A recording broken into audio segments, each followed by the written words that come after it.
যদিও বিভিন্ন জায়গাতে সন্ত্রাসীরা আমাদের উপর হামলা করছে, আমাদের নেতা কর্মীদের উপর হামলা করছে, নাজেহাল করছে। গতকালকেও ঢাকা 15-তে এই ধরনের একটি ঘটনা ঘটেছে, আপনারা জানেন।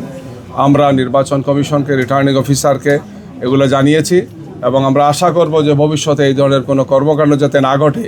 এক্ষেত্রে আইনশৃঙ্খলা বাহিনীর সাথে যারা আছেন, নির্বাচন অফিসার যারা আছেন, মাঠে যারা দায়িত্ব পালন করছেন, তারা এই সমস্ত বিষয়ে যথেষ্ট দৃষ্টি দেবেন, যথাযথ পদক্ষেপ গ্রহণ করবেন। উপস্থিত বাংলাদেশ জামাত ইসলামীর কেন্দ্রীয় নির্বাহী বিভাগের সদস্য এবং ঢাকা 13 আসন থেকে বাংলাদেশ জামাত ইসলামীর পক্ষ থেকে প্রতিদ্বন্দ্বিতা করার কথা ছিল, কিন্তু আমাদের 10 দলীয় নির্বাচনী ঐক্যের কারণে আমরা বাংলাদেশ খেলাফত মজলিসের সম্মানিত আমির মুফতি মামুনুল হকের জন্য এই আসনটা ছেড়েছেন, যিনি এখন ঘোষণা দিলেন আমাদের জনাব মোবারক হোসেন ভাই।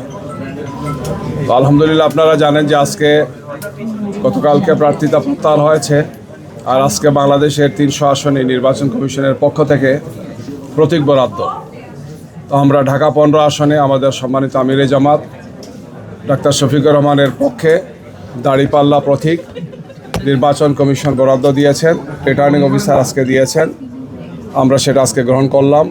আপনাদের মাধ্যমে আমরা দেশবাসীকে মোবারকবাদ জানাচ্ছি। আমরা আশা করছি যে আগামী 12 ফেব্রুয়ারি যে নির্বাচন, অত্যন্ত গুরুত্বপূর্ণ এই নির্বাচন, যে নির্বাচনে 13শ জাতীয় সংসদের প্রার্থীরা অংশগ্রহণ করবেন, একই সাথে এই নির্বাচনে আমরা গণভোটের মাধ্যমে দীর্ঘ সময় নিয়ে যে সংস্কার প্রস্তাবটা পাশ হয়েছে সেটার আইনি ভিত্তি হবে, সেটা বিজয়ী হবে হা ভোটের মাধ্যমে ইনশাআল্লাহ। আমরা দেশবাসীকে এবং প্রবাসে যারা আছেন আমাদের ভাই এবং বোনেরা সবাইকে আহ্বান জানাচ্ছি, আগামী নির্বাচনে অংশগ্রহণের মাধ্যমে আমরা একটি সুন্দর, নিরাপদ এবং মানবিক বাংলাদেশ গড়ার দিকে আমরা এগিয়ে যাই। আমরা আশা করব যে এই নির্বাচন সুন্দর, শান্তিপূর্ণ হবে, সন্ত্রাসমুক্ত, ভয়ভীতিমুক্ত একটি নির্বাচন অনুষ্ঠিত হবে ইনশাআল্লাহ। যদিও বিভিন্ন জায়গাতে সন্ত্রাসীরা আমাদের উপর হামলা করছে, আমাদের নেতা কর্মীদের উপর হামলা করছে, নাজেহাল করছে। গতকালকেও ঢাকা 15-তে এই ধরনের একটি ঘটনা ঘটেছে, আপনারা জানেন।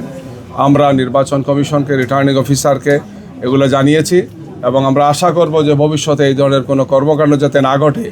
এক্ষেত্রে আইনশৃঙ্খলা বাহিনীর সাথে যারা আছেন, নির্বাচন অফিসার যারা আছেন, মাঠে যারা দায়িত্ব পালন করছেন, তারা এই সমস্ত বিষয়ে যথেষ্ট দৃষ্টি দেবেন, যথাযথ পদক্ষেপ গ্রহণ করবেন।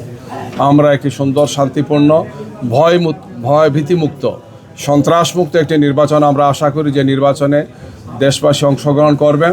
যেহেতু 14, 18 এবং 24 নির্বাচনে এই জাতীয় অংশগ্রহণ করতে পারেনি, এই জন্য আগামী নির্বাচনটি যাতে সুন্দর এবং সুষ্ঠু হয়, এক্ষেত্রে নির্বাচন কমিশনকে লেভেল প্লেইং ফিল্ড নিশ্চিত করা, চিহ্নিত সন্ত্রাসীদেরকে গ্রেফতার করা, অবৈধ অস্ত্র উদ্ধার করা সহ যারা নির্বাচনে অংশগ্রহণ করেছেন তাদের নিরাপত্তা নিশ্চিত করা, বিশেষ করে বাংলাদেশ জামাত ইসলামীর আমিরে জামাত সহ আমাদের শীর্ষ নেতৃবৃন্দ সহ দেশবাসী সবাইকে যথাযথ নিরাপত্তা দেওয়ার জন্য আমরা নির্বাচন কমিশন এবং অন্তর্বর্তীকালীন সরকারের সাথে সম্পৃক্ত যারা আছেন তাদেরকে আমরা আহ্বান জানাচ্ছি। আপনাদের মাধ্যমে আবার আমরা দেশবাসীকে এবং প্রবাসী অবস্থানরত আমাদের ভাই বোনদেরকে, ভোটারদেরকে আহ্বান জানাচ্ছি, আসুন আমরা একটি সুন্দর, নিরাপদ বাংলাদেশ গড়ার ক্ষেত্রে সবাই এগিয়ে আসি।